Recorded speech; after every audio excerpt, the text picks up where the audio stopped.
Hallo al julle mooi mense, hoe gaan het vandag met julle almal? Ek hoop het gaan baie goed. My naam is Olga en welkom by my kanaal. Ons gaan vandag aangaan met Sarah Young se daaglikse gewyde van Jesus luister en vandag is dit die 27ste Januarie. So kom ons spring in en kyk wat se vers ons vandag moet lees.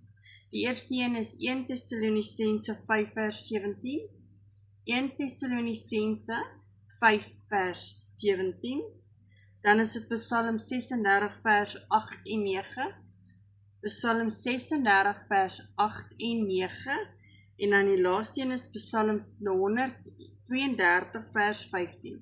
Psalm 132 vers 15. Kry julle Bybels en ek sien julle nou. So 1 Tessalonisense 5 vers 17 staan daar, bid gedierig. Dan die tweede een vir vandag is Psalm 36 vers 8 en 9 en daar staan: Hoe kosbaar is u trou, o God, u beskerm die mense wat by u skuil, in u huis geniet hulle oorvloed, u laat hulle drink uit die strome van u goedheid.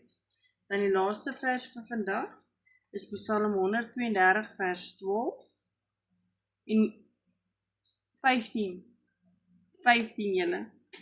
So dit is Psalm 132 vers 15 en hierso staan: Ek sal Sion ryklik seën met wat hy nodig het. Aan sy armes voedsel in oorvloed skenk.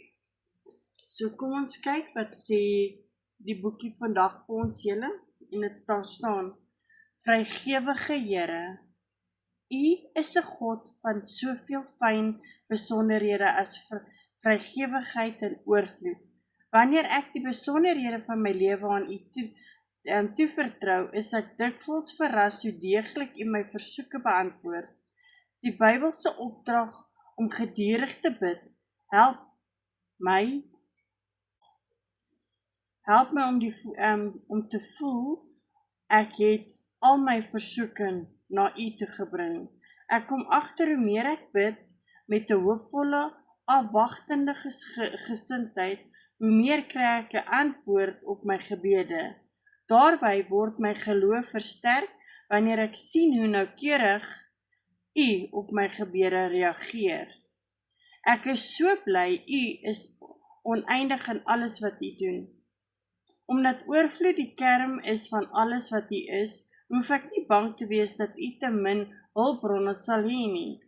Ek kan na u toe kom met 'n blye verwagting dat ek alles sal kry wat ek nodig het, soms meer. Ek is so dankbaar vir die oorvloedige seëninge wat u oor my uitstort.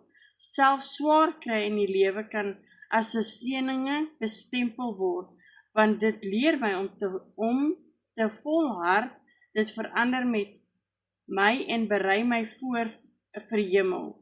Daarom kon ek na u toe met oop hande en 'n ontvanklike hart. Ek is gereed om alles te ontvang wat u vir my beplan het. In die groot naam Jesus. Amen. Weereens wil ek vir elkeen van julle sê wat elke dag hiernatoe kom om saam met ons Bybel te lees, baie dankie sê. Julle almal is awesome en ek wil net sê, onthou asseblief julle thumbs up. As julle nog nie gesubscribe het nie, druk daai knoppie, ek weet julle wil. En stuur dit uit na julle mensies toe, familie, vriende, almal wat julle ken, sodat ons almal saam die Bybel kan lees. Dit sal my regtig help om my kanaal te groei. En julle onthou net asseblief, almal in die lewe het 'n bietjie liefde en Jesus nodig. Sien julle almal môre. Bye bye.